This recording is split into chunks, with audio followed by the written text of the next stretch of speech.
Tuhan Yesus Kristus. Biarlah kebenaran firman Tuhan ini menyembuhkan kami, menyehatkan kami. Biarlah kebenaran firman Tuhan ini membaharui batin kami. Terima kasih Bapak. Demi nama Tuhan kami Yesus Kristus, dengan segenap hati kami sambut firman Tuhan. Sama-sama dengan saya katakan amin. Sebelum mendengarkan firman Tuhan, jangan lupa tekan tombol subscribe dan lonceng. Selamat menikmati berkat firman Tuhan. Kejadian pasal yang ke-22 ayat pertama sampai ayat yang ke-14. Demikianlah firman Tuhan. Kepercayaan Abraham diuji.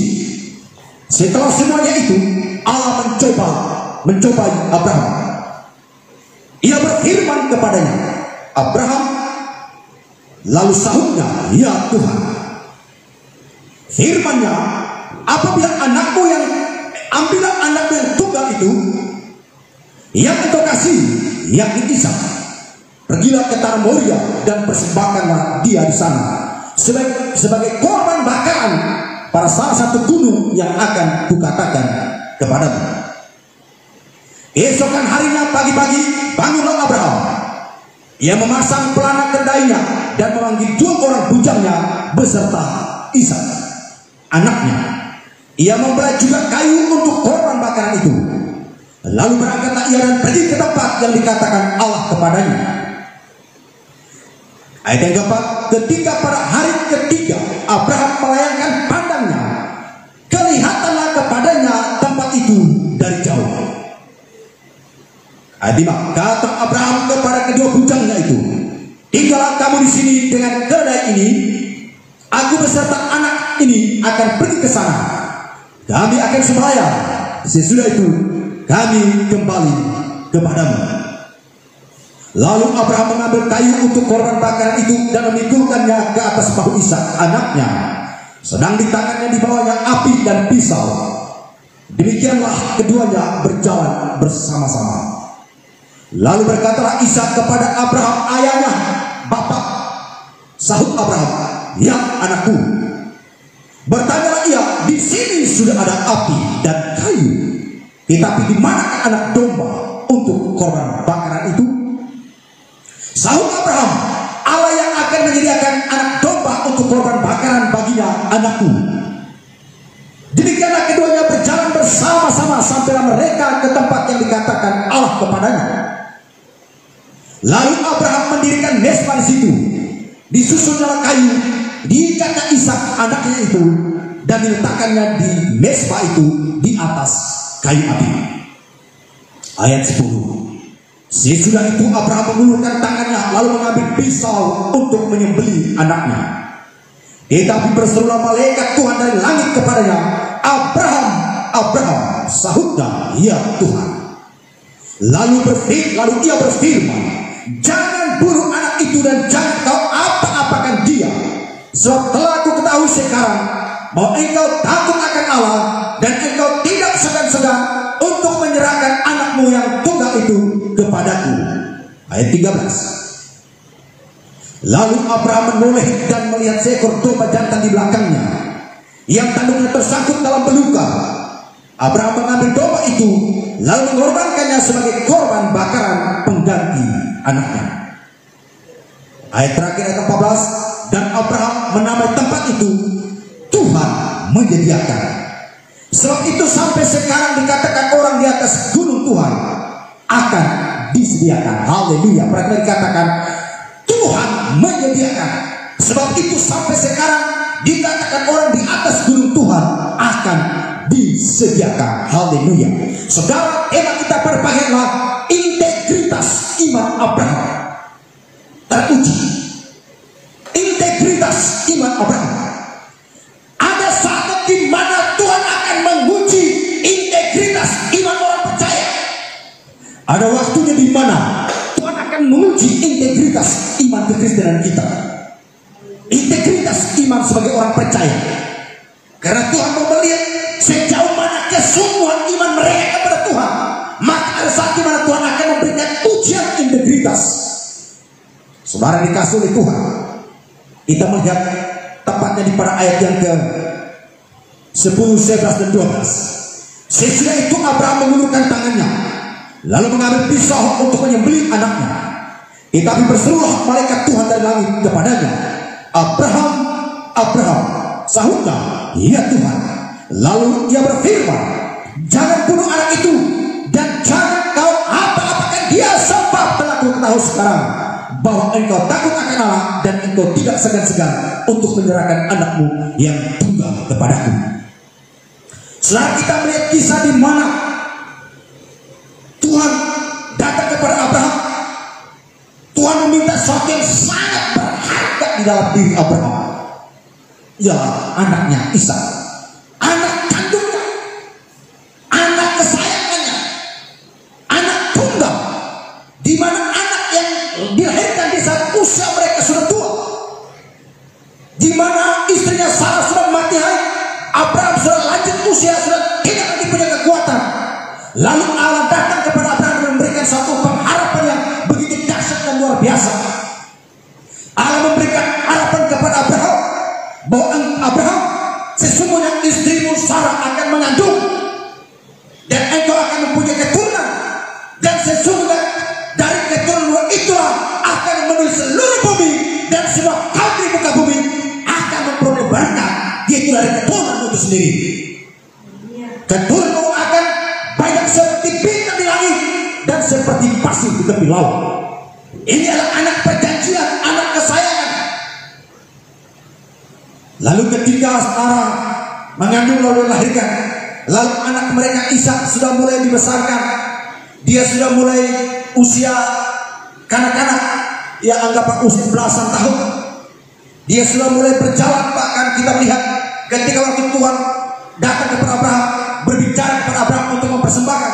Ketika mereka berjalan di situ dikatakan, lalu Abraham mengambil kayu bakar, lalu diletakkannya di atas bahu Ishak. Artinya Ishak sudah bisa memikul kayu bakar, itu berarti dia bukan lagi anak bayi.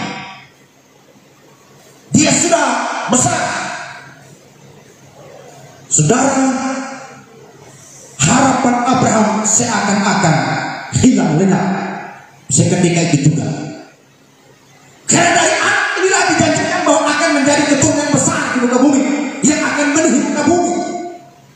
Dan dari keturunan ini juga yang dijanjikan bahwa semua kaum, bangsa, suku, dan bahasa di muka bumi akan beroleh berkat. Tapi tiba-tiba Tuhan datang kepada Abraham dan berkata, ambillah anakmu, anak kesayangannya, pergilah ke Gunung Moria, ke suatu gunung yang akan kutunjukkan kepadamu. Pergi ke sana, persembahkanlah anakmu Ishak kepadaku. Haleluya. Tiba-tiba saudara, bagaimana kalau membayangkan ketika Abraham lagi menikmati sukacita di mana usia sudah semakin tua, karena waktu Tuhan berbicara usia sudah tua, dikatakan sudah tidak punya kekuatan lagi. Lalu ketika Ishak sudah lahir dan sudah bisa berjalan, sudah besar, itu berarti usia Abraham udah makin tua. Udah makin tua, kecenderungan biasanya lebih senang bermain dengan anak-anak. Saudara, orang yang usianya makin tua, makin kakek nenek, itu udah lebih cenderung bermain sama anak-anak. Kalau usia kayak kita nih, yang dipikiran kerja. Tapi ketika kalau orang sudah usia opa-oma, itu yang berpikiran bermain dengan cucu, bermain dengan cucu-cucunya. Dan Abraham ini belum punya cucu, jadi satu-satunya yang menjadi sukacita bagi dia di usia tua adalah bermain bersama dengan anaknya Ishak. Bayangkan bapak saudara mereka bermain, bergembira, bersukacita bersama-sama.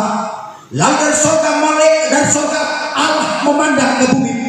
Dia melihat Abraham begitu bersukacita dengan luar biasa bersama anak semata wayangnya, bersama anak kesayangannya. Lalu Allah berkata begini, Abraham, sahutnya, ya Tuhan. Allah berkata begini, ambillah anak kesayanganmu yang sedang bermain bersama dengan engkau saat ini. Pergilah ke tanah Moria. Pergilah ke sana. Naik ke atas suatu gunung akan ditunjukkan kepada. Persembahkan dia bagiku. Saya membayangkan bagaimana tiba-tiba kalau saudara tiba-tiba Tuhan berbicara seperti itu, seakan-akan tulang kita terlepas satu-satu, jantung kita sudah berdetak, tidak beraturan lagi, mengerikan. Saudara, disinilah kita melihat integritas iman Abraham sungguh teruji. integritas iman Abraham sungguh teruji. Dan karena integritas imannya sangat teruji, makanya Abraham bisa melihat mujizat. Katakan amin. Makanya Abraham bisa mengalami mujizat. Bayangkan saudara, ketika pada waktu mereka berjalan dan dikatakan pergi ke tanah mulia, di sana akan ditunjukkan ke suatu gunung dan kamu akan naik ke atas gunung itu untuk persembahkan baju. Lalu mereka kita mengatakan ini. Ketika Abraham melayangkan pandangnya, kelihatanlah kepadanya tempat itu dari jauh.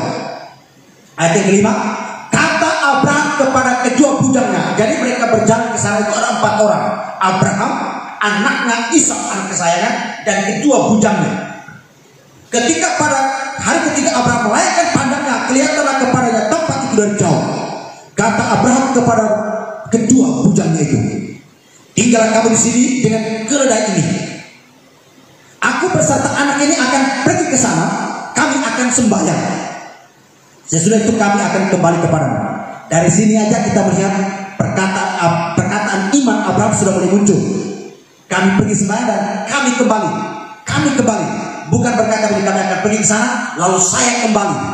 Karena kalau kata saya kembali berarti dia pulang sendirian. Berarti Ishak pasti hilang banyak di sana. Tapi di sini, dari sini perkataan imannya sudah mulai muncul. Dia berkata ini, kami sembahyang lalu kami kembali. Itu artinya saya bersama anak saya Ishak akan kembali. Inilah perkataan iman. Saudara, iman saudara harus terus diperkatakan. Katakan amin. Iman tidak bisa hanya sekedar percaya dalam hati dan diam membisu, tapi iman harus diperkatakan. Berarti baik. Kata Abraham, sesudah itu kami akan kembali kepadamu. Ayat 6, lalu Abraham mengambil kayu untuk korban bakaran itu dan memikulkannya ke atas bau Ishak. Anaknya sudah di tangannya ada di bawahnya api dan pisau. Ishak memikul kayu, sedangkan di tangan Abraham ada pisau dan api. Di tangan Abraham ada api dan pisau. Demikianlah keduanya berjalan bersama-sama. Ishak sudah mulai berjalan lancar. Abraham jalan sudah mulai terseok-seok. Apalagi naik ke atas gunung. Bapak Ibu. Abraham mulai terseok-seok naik ke atas gunung. Sementara mereka berjalan ke atas naik gunung, usia Abraham sudah tua, naik gunung sudah terseok-seok. Ditambah lagi yang harus dipersembahkan anak yang berjalan bersama dia. Kekuatannya makin menurun, saudara. Ayat 7, anak sepatutnya berkata, dia mulai berbicara. Lalu berkatalah Ishak kepada Abraham ayahnya, Bapa. Sahut Abraham, ya anakku. Bapa, ya anakku. Ishak bertanya, di sini sudah ada api dan kayu. Di tangan Bapa ada api dan kayu. Di tanganku ada kayu. Di tangan Bapa ada api dan pisau. Di tanganku ada kayu. Hilang. Ishak melihat ada satu yang belum lengkap. Karena kalau pergi membawa korban persembahan, salah satunya adalah anak domba. Sementara Ishak memikul kayu, di tangan ayahnya Abraham ada api dan pisau. Mereka berjalan naik ke atas gunung terseok-seok. Lalu Ishak melihat, Bapak hanya membawa pisau dan api, saya memikul kayu. Dombanya mana? Dia berkata, di sini sudah ada api dan kayu, tetapi di manakah anak domba untuk korban bakaran itu? Ini pertanyaan yang merobek jiwa ayahnya. Pertanyaan yang benar-benar membuat hati ayahnya makin hancur. Haleluya. Karena dia yang harus disembelih. Lalu dia bertanya, di mana domba? Enggak mungkin Abraham berkata, kau yang akan dipotong anakku, kau yang akan disembelih anakku. Saudara, disinilah pertanyaan yang kedua juga merupakan pertanyaan ujian iman daripada ayahnya Abraham. Ayahnya Ishak itu Abraham. Saudara, kita melihat yang kedua ini jawaban iman. Berarti baik, waktu Abraham berbicara dengan kedua bujangnya, dia mulai mengeluarkan perkataan iman. Kami akan kembali. Saya bersama anak Ishak akan kembali. Yang kedua, Abraham kembali memperkatakan imannya ketika anaknya bertanya, di mana anak domba? Berarti baik.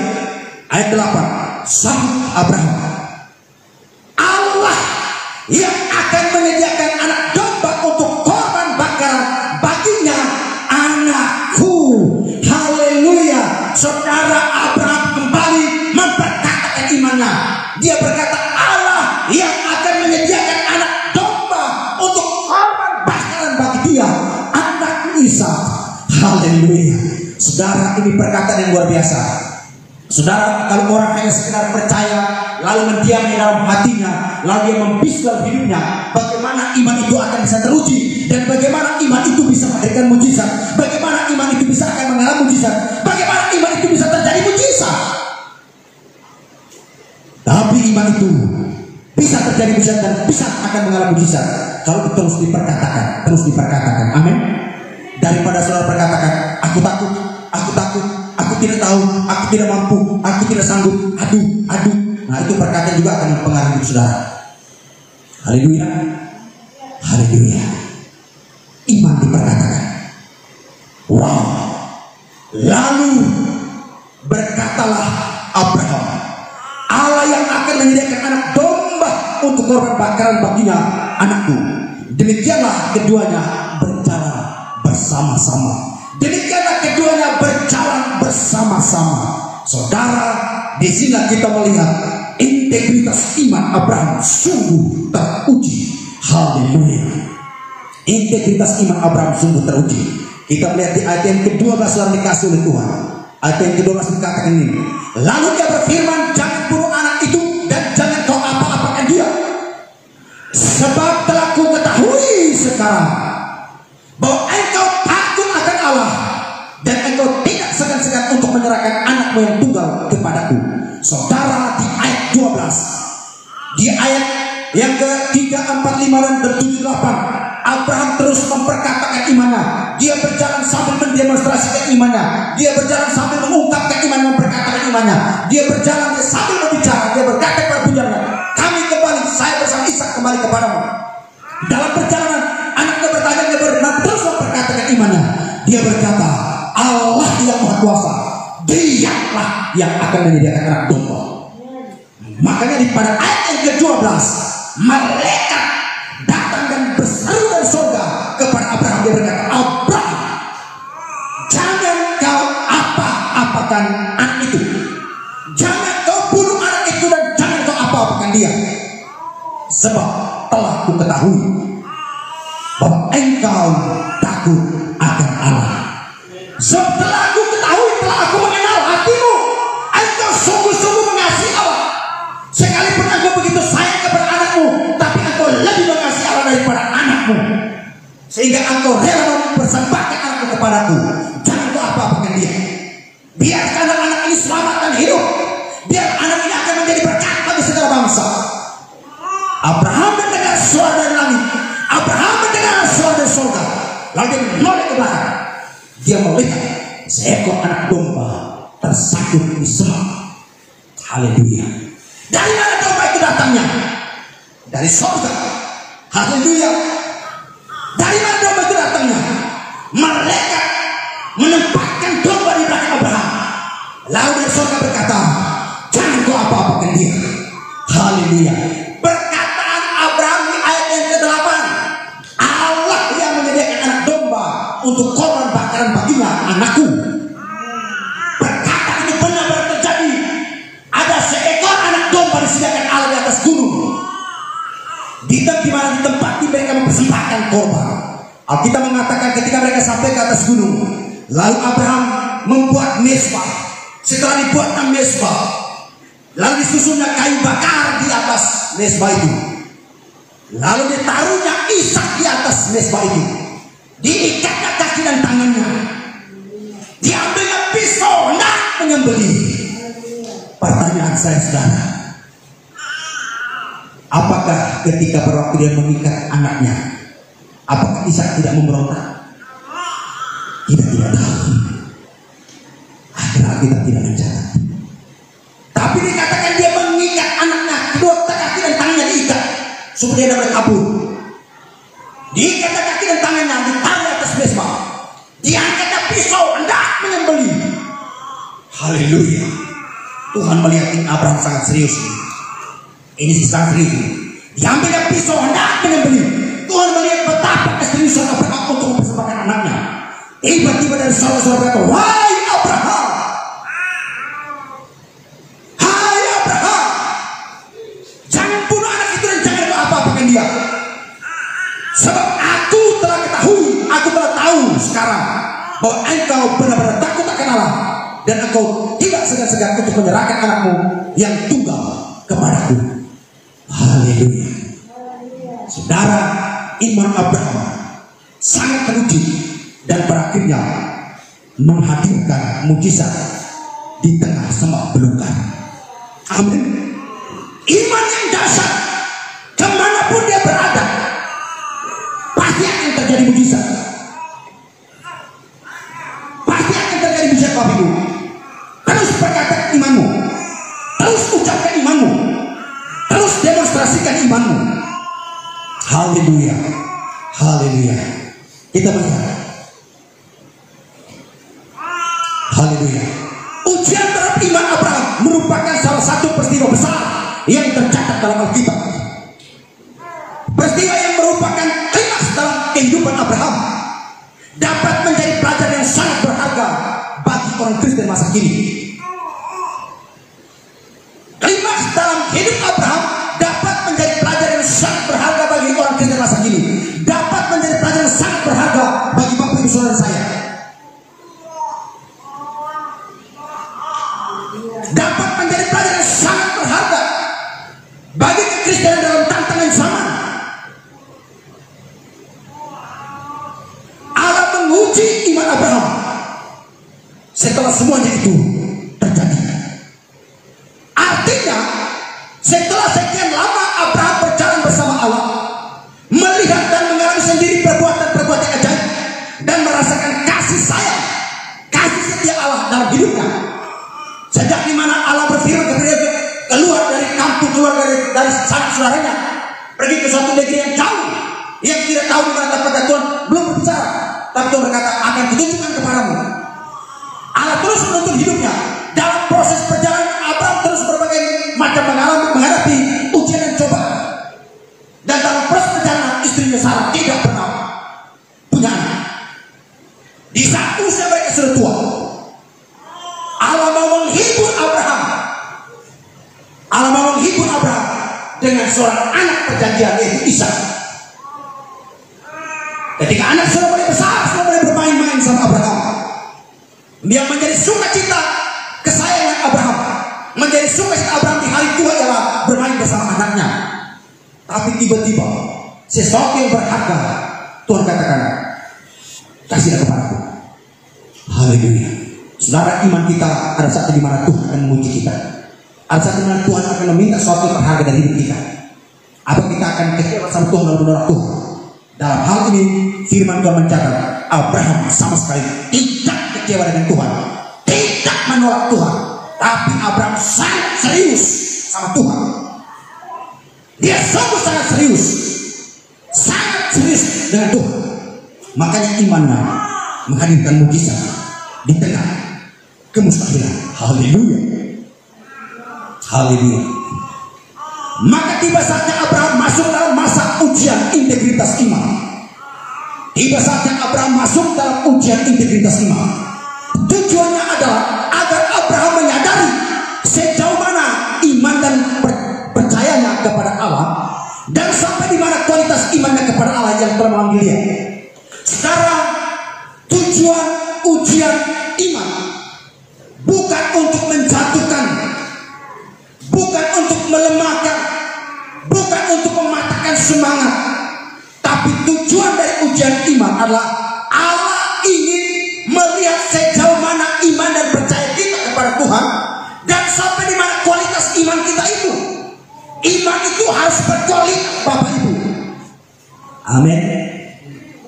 Makanya Alkitab menggambarkan iman itu seperti benih. Yesus berapa kali, kalau kita lihat Yesus berapa kali mengungkapkan iman itu diibaratkan seperti benih yang ditabur orang. Saudara, yang namanya benih, petani, sekalipun petani yang tidak berpendidikan pun, yang namanya benih atau bibit, petani pasti ambil benih yang berkualitas, bibit yang berkualitas, yang unggul. Dan makanya saudara, dengan iman pun Tuhan itu mau melihat sejauh mana keunggulan iman kita, sejauh mana kualitas iman kita. Dan untuk menentukan keunggulan dan kualitas iman kita itu harus melalui ujian. Tuhan memberikan ujian iman. Haleluya, haleluya. Oh, terpujinya Tuhan. Dalam Kejadian 12 mencatat bahwa Allah memanggil Abraham keluar dari tanah leluhurnya Ur Kasdim menuju ke tanah perjanjian. Di situ ada janji covenant, baik. Di tanah perjanjian, di situ ada janji covenant yang diberikan Allah kepadanya, yang diberikan Allah kepada Abraham. Allah mengatakan kepada Abraham bahwa aku akan membuat engkau menjadi bangsa yang besar. Inilah yang disebut dengan perjanjian, covenant, perjanjian. Aku akan buat engkau menjadi bangsa yang besar. Aku akan memberkati engkau. Aku akan membuat namamu masyhur. Waktu Tuhan berfirman kepada Abraham, engkau harus keluar dari Ur Kasdim, dari tanah leluhurmu, ayah nenek moyangmu, pergi ke satu negeri yang akan diberikan kepadamu dengan janji, aku akan buat engkau menjadi bangsa yang besar, aku akan berkati engkau, aku akan buat namamu masyhur. Abraham mendengar, Abraham berkata, haleluya. Saudara, ayah Abraham itu bukan orang miskin. Abraham itu orang kaya, saudara. Orang yang memiliki ternak yang begitu luar biasa. Di tengah-tengah dia merasa nyaman dengan begitu banyak kekayaan orang tuanya. Tapi Tuhan katakan keluar. Abraham keluar dari zona nyamannya. Dia pergi berjalan ke tempat di mana Tuhan janjikan, penuh dengan tantangan dan ujian. Haleluya. Janji ini memang sangat unik. Terutama Allah hendak menjadikan Abraham suatu bangsa yang besar. Bagaimana menjadi suatu bangsa yang besar? Sedangkan dia disuruh keluar dari kaum keluarga, dari nenek moyangnya, orang tua, berjalan bersama dengan istri mandul yang tidak punya keturunan. Namun pada akhirnya Allah hendak memanggil anak semata wayang yang dilahirkan Sarah di usia yang sudah tidak produktif lagi, yaitu Sarah sudah mati haid. Istilah saudara perhatikan. Apa yang dituntut Tuhan saat menguji integritas iman Abraham? Ini saya akan menjelaskan. Ada 3 poin penting. Apa yang dituntut Allah, yang dituntut Tuhan saat menguji integritas iman Abraham? Inilah saudara. Yaitu yang pertama, ketaatan, obedience. Catat ini. Yang hendak diuji oleh Allah terhadap Abraham mengenai ujian integritas iman, yang pertama, Allah ingin melihat sejauh mana ketaatan Abraham terhadap Allah, sejauh mana ketaatan Abraham terhadap firman Allah. Obedience, Yunani sama. Saudara, Tuhan menguji ketaatan kita. Tuhan ingin membuat iman kita menjadi iman yang produktif, iman yang unggul, iman yang berkualitas. Tuhan harus mengujinya dengan ujian ketaatan, obedience, sama. Haleluya. Kita lihat ketaatan dalam Alkitab itu menggunakan kata sama, yang pada dasarnya berarti mengindahkan atau melaksanakan apa yang didengarnya dengan sungguh-sungguh. Ketaatan tidak dapat dilepaskan dari iman. Ketaatan adalah bukti dari tindakan iman. Orang yang berkata saya beriman kepada Allah, maka itu harus dibuktikan dengan ketaatannya terhadap firman Tuhan. Katakan amin. Haleluya. Kasih kiri kanan. Kalau Anda percaya kepada Yesus, buktikan dengan ketaatan saudara. Haleluya. Ketaatan dalam Alkitab itu menggunakan kata syama, yang pada dasarnya berarti mengindahkan atau melaksanakan apa yang didengar sungguh-sungguh. Jadi pertama, ketaatan adalah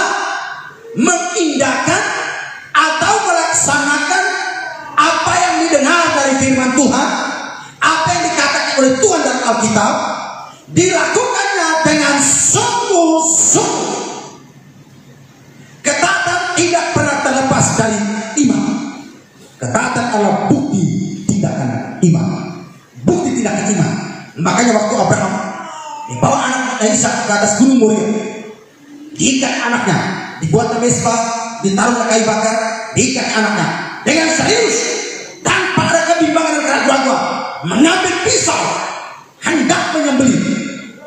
Tuhan langsung mencegah, baik Abraham, aku tahu hatimu saat ini. Engkau benar-benar taat dengan firman-Ku. Imanmu teruji dengan ketaatan. Oleh sebab itu, lihat, ada domba di belakang. Wah, haleluya. Saudara, ketika Tuhan berfirman kepada saudara, ketika saudara mendengarkan firman Tuhan, ketika saudara mendengarkan firman Tuhan, entah itu diucapkan orang, entah itu khotbah atau saudara baca sendiri, waktu Tuhan berbicara, saudara benar-benar untuk taat melakukan firman itu, Allah akan mencegah engkau, dan Allah akan menggantikan sesuatu yang lebih dahsyat dan ajaib dalam kehidupanmu. Katakan amin. Haleluya, haleluya. Saya berapa kali Tuhan berkata begini, berilah kepada orang itu. Saudara, ujian iman saya, kalau saya beriman kalau saya diberkati, harus dibuktikan dengan ketaatan. Tuhan berkata, berilah kepada orang itu. Saya dengan semangat tinggi memberikan. Waktu saya memberikan, wah, Tuhan menggantikannya itu berlipat kali ganda. Amin. Tuhan menggantikannya dengan berlipat-lipat kali ganda. Haleluya, haleluya. Seorang hamba Tuhan pernah berkata begini, obedience without faith is possible, but not faith without obedience. Saya dikasih Tuhan, perhati baik. Bisa saja ketaatan atas dasar motivasi tertentu, seperti ingin mendapatkan imbalan atau upah, ingin dilihat atau dipuji orang. Ini bukan sebuah ketaatan. Karena ketaatan itu tanpa ada embel-embel untuk mendapatkan sesuatu. Ketaatan Abraham tidak ada embel-embel untuk mendapatkan anak yang lain lagi, anak yang baru lagi. Siapa tahu mungkin Sarah lahir lagi. Kalau saya bunuh Ishak ini, ketaatan Abraham tidak berpikir begitu. Tapi ketaatan Abraham ialah karena hidup ini semuanya milik Tuhan. Amin. Hidup kita ini semuanya milik Tuhan. Kalau hari Tuhan minta kepada kita saudara, ya jangan berkata Tuhan nanti dulu, jangan dulu. Berikan sama Tuhan, karena hidup kita ini punya Tuhan. Haleluya. Tidak ada cara lain untuk mewujudkan iman. Sekali lagi perhatikan Bapak Ibu, tidak ada cara lain untuk mewujudkan iman kecuali dengan sebuah tindakan ketaatan untuk mengindahkan atau melaksanakan apa yang dengar dari firman Tuhan. Berarti baik, tidak ada cara lain untuk mewujudkan iman saudara, yaitu dengan apa? Dengan sebuah tindakan ketaatan. Iman saudara akan terbukti, teruji kualitas dan keunggulannya, yaitu dengan tindakan ketaatan. Amin. Haleluya. Saya, Bapak Ibu, sementara saya berbicara, Tuhan ingatkan saya teringat kembali ketika Tuhan berbicara kepada saya untuk menghapus hutang teman saya. Saya telepon senagi-nagi sudah bayar. Dia tidak banyak Bapak Ibu hutangnya, cuma 3.750.000. Memang banyak itu, bukan sedikit, bagi saya banyak. 3.750.000, apalagi dalam kondisi krisis, wah itu banyak betul. Saya itu bayar dari rumah, hutang sama saya 3 tahun lewat.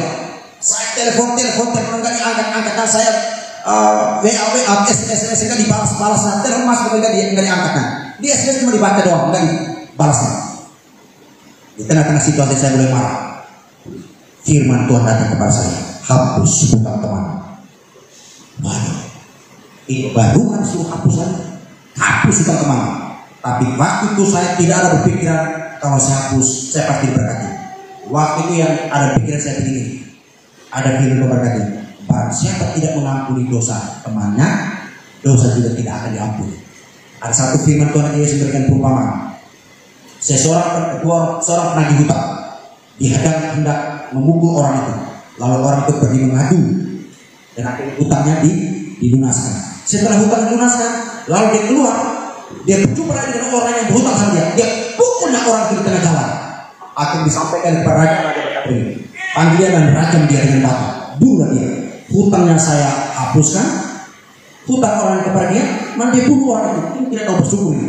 Saya teringat firman itu, saya hapus hutang sama saya. Tuhan, ampuni saya sudah berkata keras terhadap teman saya. Lalu saya SMS, shalom sahabatku yang baik, hutangmu sudah saya hapus. Anda tidak lagi berhutang dengan saya. Hutangmu sudah saya hapus, sudah lunas. Waktu saya hapus hutangnya, saudara, kisah di mana waktu Abraham mengambil pisau, mengulurkan tangannya hendak membunuh Ishak. Saya ingat juga terjadi mujizat. Dibikin juga kisah di mana saya awam, saya menghapus hutang teman saya. Seketika itu juga ada orang lain lagi, dia telepon saya, mereka datang ke rumah hanya untuk mengantar uang pas bayar sewa rumah. Saya tahu. Padahal kalau teman saya lagi kalau dibayar pun sudah tidak cukup bayar sewa rumah, karena dia berhutang cuma 3.750.000, nggak bisa bayar sewa kontrak rumah. Saya tahu. Tapi waktu saya hapus, mujizat Tuhan terjadi. Amin. Jadi baik, tidak ada cara lain untuk mewujudkan iman kecuali dengan sebuah tindakan ketaatan untuk mengindahkan atau rasakan apa yang didengar dari firman Tuhan. Itu dengan tindakan ketaatan kita, itulah yang akan membuktikan, menunjukkan kualitas keunggulan iman kita. Haleluya. Yang membuktikan kualitas keunggulan iman Abraham adalah ketaatannya untuk mempersembahkan anaknya Ishak kepada Allah semesta langit. Haleluya. Yang kedua, berarti baik. Yang kedua, apa yang hendak Allah ingin melihat dalam ujian integritas iman Abraham? Yang kedua apa? Kesetiaan Abraham kepada Allah. Faithfulness. Yunaninya pistos. Sama-sama katakan pistos. Apa itu pistos? Yaitu faithfulness.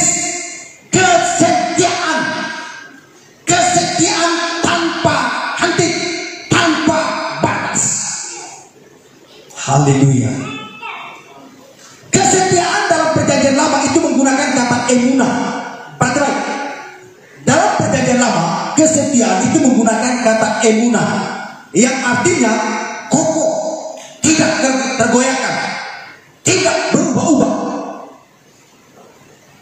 Sedangkan dalam perjanjian baru, kesetiaan itu menggunakan kata apa?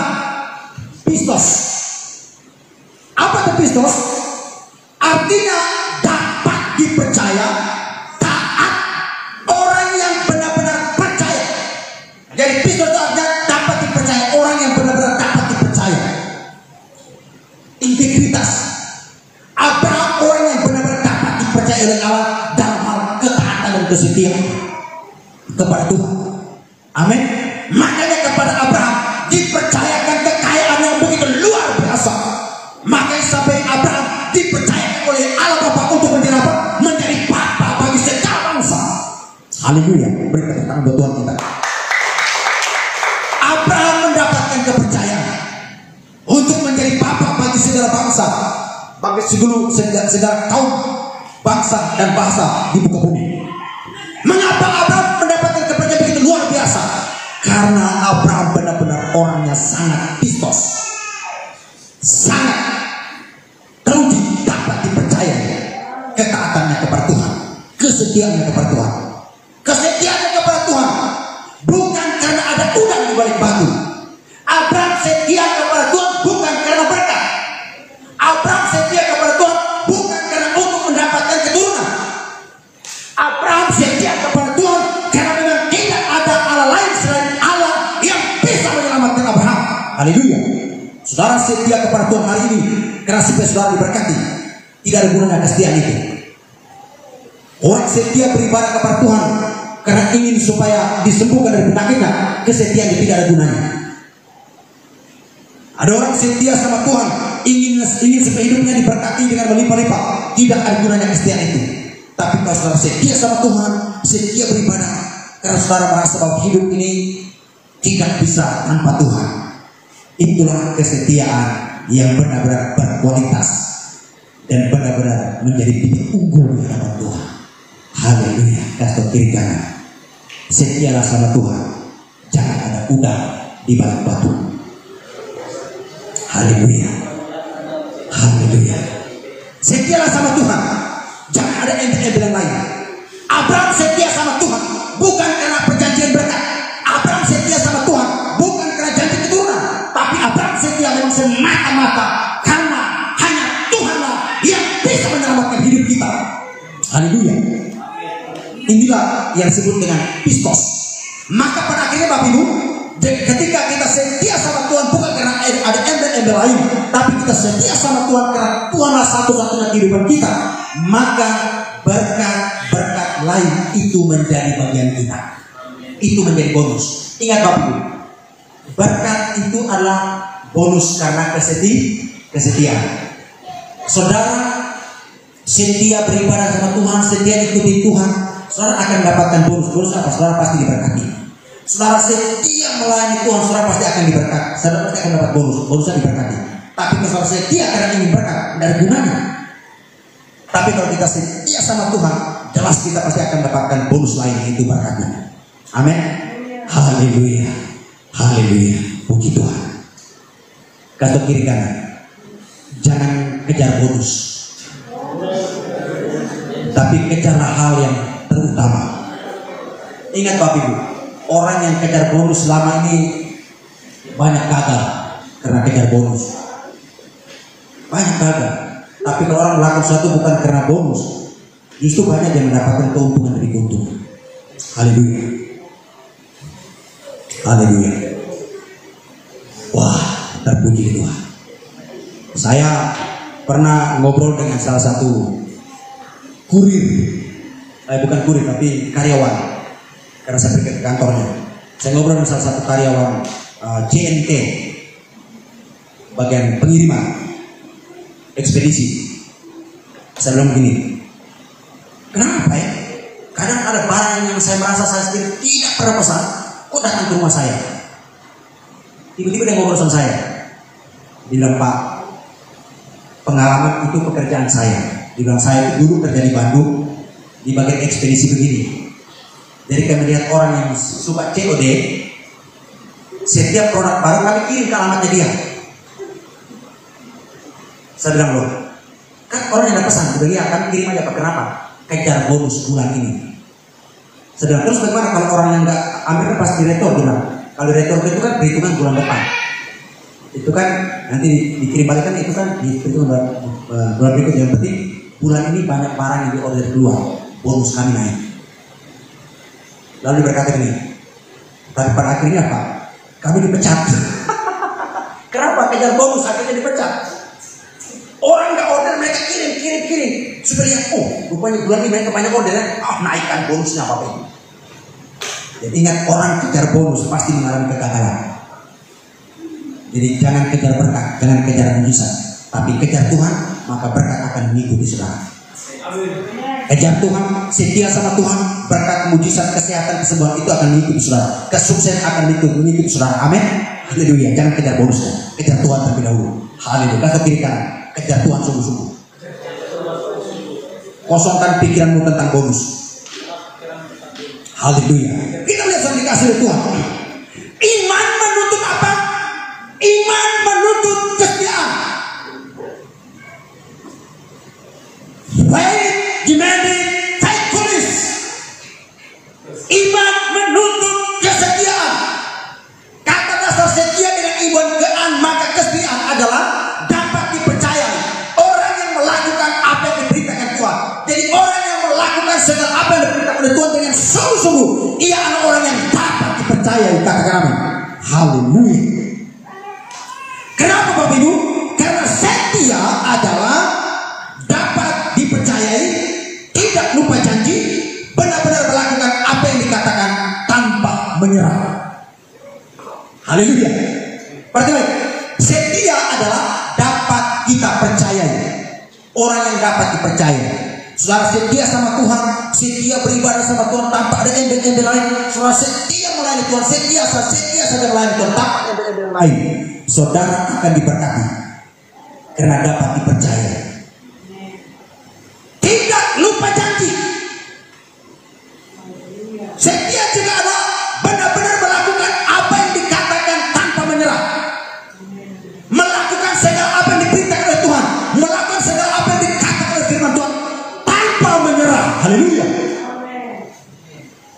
Itulah setia.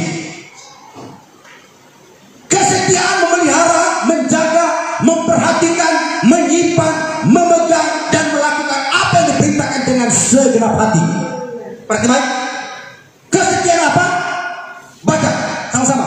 Kesetiaan itu apa?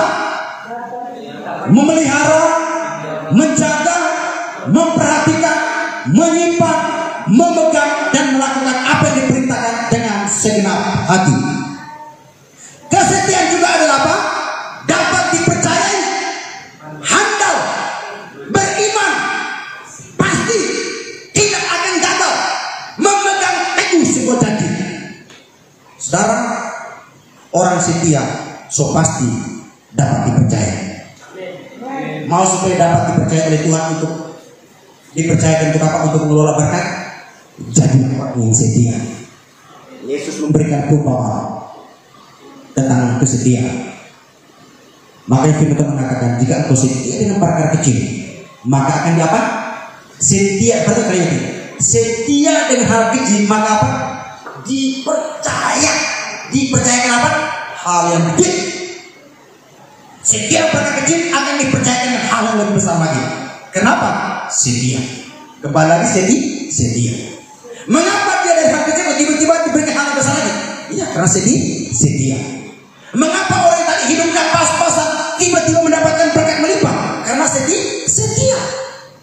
Mengapa ada orang yang memiliki berkat yang melimpah tiba-tiba bangkrut, hancur total? Karena tidak setia sama Tuhan. Tuhan ambil. Kalau tidak setia sama Tuhan, Tuhan ambil berkat itu.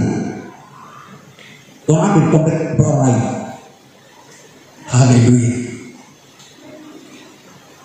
Jadi iman dan kesetiaan dapat diartikan sebagai suatu kepercayaan atau keyakinan kepada Tuhan sebagai juru selamatnya, dan bisa memelihara, bisa menjaga, bisa memperhatikan, menyimpan, memegang, dan melakukan semua apa yang dikatakan Tuhan Yesus dengan segenap hati. Jadi berarti baik.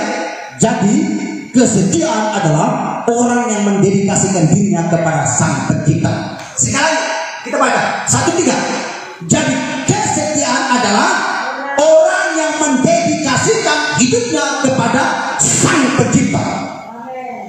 Kasih kiri kanan. Dedikasikanlah hidupmu kepada Sang Pencipta. Haleluya. Itulah yang disebut dengan setia. Kesetiaan adalah orang yang mendedikasikan dirinya kepada Sang Pencipta. Apa janji Tuhan bagi orang setia? Nah, ini Bapak perhati baik. Jadi kalau kita setia, itu nggak rugi Bapak perhati baik. Karena ada janji bagi orang yang setia. Perhati baik. Janji Tuhan bagi orang yang setia adalah di dalam Ulangan 28 ayat pertama. Perhati baik ini. Ini janjinya. Jika engkau baik-baik mendengarkan suara Tuhan Allahmu dan melakukan apa? Dengan apa? Dan melakukannya dengan setia segala perintahnya yang kusampaikan kepada pada hari ini, maka haleluya. Berarti baik. Jika engkau baik-baik mendengarkan suara Tuhan Allahmu dan melakukannya dengan apa? Dengan setia segala perintah yang kusampaikan kepada pada hari ini, maka Tuhan Allahmu akan mengangkat engkau di atas segala bangsa di muka bumi. Kata mengangkat engkau artinya membuat engkau menjadi terpuji, ternama, terhormat. Katakan amin. Tuhan akan mengangkat hidup kita, mengangkat derajat hidup kita menjadi orang yang terpuji, ternama, terhormat di masa dunia. Haleluya. Tadinya mungkin dunia melihat sebelah mata, karena lihat ini terus dalam kesusahan, terus hidup dalam sakit penyakit.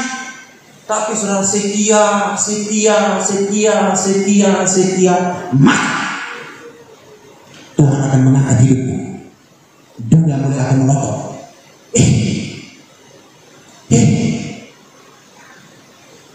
Ini orang ini sekarang.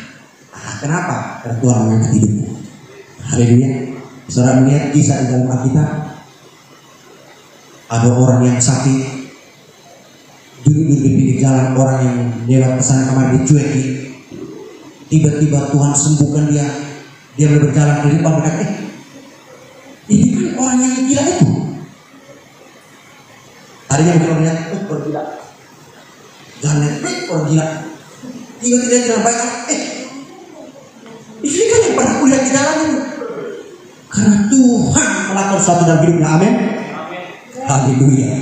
Haleluya. Saudara, kuncinya cuma satu. Apa? Setia. Setia sama Tuhan. Setia beribadah kepada Tuhan. Setia melayani Tuhan. Setia melakukan firman Tuhan. Setia dengan perkara-perkara kecil. Saudara pulang ibadah lihat sampah, saudara pungut sampah, tahu dapat sampah. Setia dengan hal kecil, Tuhan akan mengangkat hidupmu. Amin. Saya belajar setia belajar hal kecil dalam hidup saya, sehingga sekarang saya bisa berbicara di depan saudara ibu semua. Haleluya. Yang terakhir, berarti baik. Apa yang hendak dilihat oleh Allah dalam menguji integritas iman Abraham? Yang terakhir apa? Pengorbanan, sacrifice. Sacrifice. Haleluya. Artinya apa teman? Ibrani apa? Pengorbanan. Sacrifice. Ibrani apa? Akritu. Sama-sama katakan akritu. Yaitu mempersembahkan yang terbaik. Kata pengorbanan yaitu memberi yang terbaik. Mempersembahkan yang terbaik. Abraham benar-benar akritu terhadap Allah. Mempersembahkan yang terbaik ialah anak sematawayangnya, anak kesayangannya, anak perjanjian. Dia memberikan yang terbaik kepada Allah.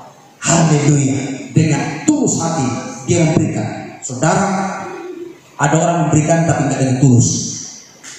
Itu berarti dia belum akritu, belum pengorbanan. Saya kemarin hitung uang di kotak pembangunan ini. Saya hitung semua 467. Saya hitung hampir 3 jam. 2.000 udah diremas-remasnya, dilipat-lipat, diremasnya. Sedang Tuhan berkati orang ini. Bapak Ibu, mari kita memberi, jangan beremas-remas. Nanti Tuhan juga meremas-remas berkati. Ini kotak yang lubangnya gede Bapak Ibu, cukup lipat 2 kali, rapi-rapi masukkan. Jadi bendaharanya nggak bosan.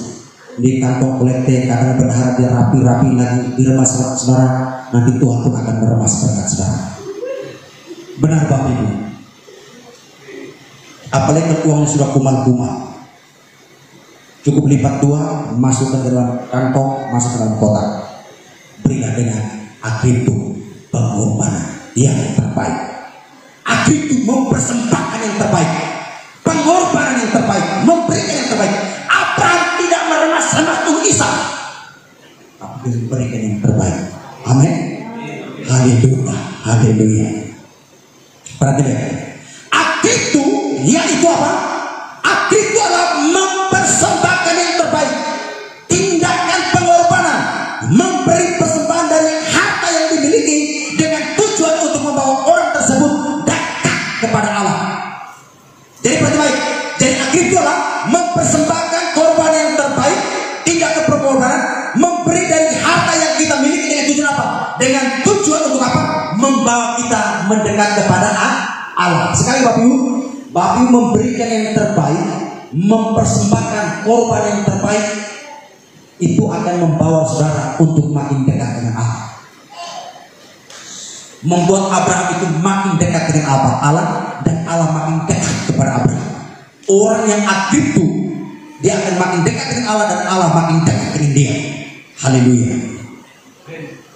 Ujian yang harus dilalui oleh Abraham adalah ketika Allah meminta Abraham untuk mempersembahkan anaknya dan bukan kambing dombanya. Saudara bisa beritahu, waktu Allah meminta Abraham mempersembahkan anaknya Ishak, kira-kira Abraham punya ternak enggak? Abraham punya Bapak Ibu, dia memiliki ribuan banyak kambing domba. Kenapa Tuhan tidak minta domba? Tuhan minta anak. Karena Tuhan mau menguji Abraham, mau gak dia memberikan yang terbaik, mau gak dia aktif memberikan korban yang terbaik, mempersembahkan yang terbaik. Haleluya. Haleluya. Persembahan bukan masalah bagi Abraham, tapi yang menjadi tantangan bagi Abraham adalah satu-satunya anak yang dikasihnya. Hal ini menunjukkan bahwa Allah menguji Abraham bukan dari sisi persembahan Bapak Ibu. Baik-baik. Allah menguji Abraham bukan dari sisi persembahannya, melainkan dari sisi nilai pengorbanannya. Saudara, kalau Tuhan menguji iman saudara, bukan Tuhan melihat persembahan saudara, bukan Tuhan lihat berapa jumlah yang saudara berikan, tapi Tuhan mau lihat nilai pengorbananmu. Amin. Nilai pengorbanan kita itu yang lebih penting bagi Tuhan. Makanya Yesus, makanya waktu Yesus berkata begini, mereka sedang ada di bait Allah, lalu semua orang maju ke depan, membawa uang mereka dan masukkan ke dalam kotak pembangunan, ke dalam kotak persembahan kantong kolektif. Lalu Yesus memperhatikan satu persatu mereka memasukkan. Setelah mereka masukkan semua, Yesus bertanya kepada murid-muridnya. Karena situ mereka masukkan, ada yang memasukkan 100.000, ada yang memasukkan 50.000, ada yang 20.000. Orang-orang di situ ada orang kaya, ada orang setengah kaya, ada sampai yang paling miskin di Ghana. Mereka masukkan semua di situ. Murid-muridnya, wah ini orang kaya nih, kantongnya tebal. Dia datang tiba dengan mobil mewah. Dia masukkan amplop putih tebal. Yesus bertanya, murid-murid berkata, mana yang pemberiannya lebih baik? Murid-murid yang kaya, yang datang dengan mobil mewah, amplop putih. Murid menjawab, ya itu. Tuhan bilang bukan, karena dia memberi dari apa, dari lebihnya. Karena Yesus bertanya kepada murid-muridnya bukan soal persembahan, tapi apa? Nilai dari akritunya, nilai pengorbanannya. Lalu Yesus berkata begini, pemberian yang benar-benar akritu yang terbaik adalah janda miskin ini, karena dia memberi dari seluruh hartanya, hanya itu yang dia mempersembahkan. Itulah benar-benar akritu pemberian yang terbaik. Haleluya. Jadi pertama, Tuhan menguji integritas iman Abraham bukan dari sisi persembahan, melainkan dari nilai pengorbanannya, dari kualitas imannya. Itu yang Tuhan uji, saudara dikasih oleh Tuhan. Haleluya. Sekian lama Abraham menikmati segala kemurahan dan kebaikan Allah. Abraham menyadari bahwa Allah adalah sumber segala sesuatu yang dia miliki, dan Allah berhak untuk mendapatkannya kembali. Haleluya. Saya duduk. Terpujilah Tuhan. Hati Abraham sangat terpukul saat berdiri di atas Gunung Moria bersama anaknya Ishak. Ia telah mempersembahkan banyak korban sepanjang hidupnya, tetapi korban yang satu ini sungguh sangat berbeda, karena tuntut dalam akribtu. Kali ini ia harus mempersembahkan anak kesayangannya, yaitu Ishak, yang adalah anak perjanjian. Perhatikan. Kali ini ia harus mempersembahkan anak kesayangannya, yaitu Ishak, yang adalah anak perjanjian. Anak kesayangannya harus dipersembahkan sebagai korban bakaran di atas mezbah. Namun Abraham sama sekali tidak bimbang. Ia tetap taat dan mempercayai kasih dan kemurahan serta integritas Allah atas kehidupan Abraham. Allah punya integritas yang sangat sempurna. Dia berjanji untuk memberkati, maka dia tepati janjinya. Itulah integritas, melakukan apa yang diucapkan. Allah ucapkan, Allah lakukan apa yang diucapkan. Haleluya. Ketika Abraham sudah siap hendak menyembelih Ishak, seorang malaikat datang mencegah dan menghentikannya dan menyediakannya seekor domba jantan sebagai pengganti Ishak. Abraham telah berserah penuh kepada Tuhan, maka Ishak putranya dikembalikan kepada. Ingat Bapak Ibu, ketika kita sungguh kepada Tuhan, maka apa yang kita punya Allah akan kembalikan, lalu dikembalikan dengan pas, dengan bonusnya. Haleluya. Saya kasih contoh begini saudara. Ketika Ibu Mary dengan akribtu, nilai pengorbanan begitu luar biasa, mempersembahkan 500.000 kepada Tuhan, Tuhan akan mengembalikan 500.000 plus bonusnya. Jadinya berapa? Alkitab mengatakan bukan hanya 30 kali lipat, bukan hanya 60 kali lipat, dan berapa? 100 kali lipat. Yang terpenting di sini bukan supaya mendapat bonusnya, tapi apa? Akribtunya, nilai pengorbanan saudara. Katakan amin. Haleluya. Haleluya. Utamakanlah Tuhan lebih dari segalanya, sebab Dia layak mendapatkan seluruh kehidupan kita. Izinkanlah Allah memiliki hidup Anda dan menjadi Tuhan atas seluruh kehidupan Anda, karena Dia mampu melakukan lebih banyak hal dalam kehidupan kita. Aplikasi kehidupan baik. aplikasi kehidupan. Kita harus bersedia mempersembahkan sesuatu yang paling berharga dari hidup kita kepada Kristus. Dia menginginkan lebih dari sekedar waktu luang dan harta milik kita yang tersisa. Namun dia ingin menjadi Tuhan atas segala dalam hidup kita. Dia mau menjadi Tuhan atas hidup kita, menjadi Tuhan atas pekerjaan kita, menjadi Tuhan atas segala kebutuhan kita, menjadi Tuhan atas segala kekayaan kita. Dia menjadi Tuhan di atas segala-galanya. Haleluya. Saat kita berserah penuh kepadanya dan bersedia melepaskan apa yang paling kita kasihi, dan dia menjadi Tuhan atas segala kehidupan kita dan segala yang kita miliki, maka kita akan merasakan kebebasan menyembah dan mengalami kuasa yang tidak terbatas. Dan dia bertindak menyediakan segalanya dan mengembalikan segala apa yang kita miliki. Haleluya. Tuhan Yesus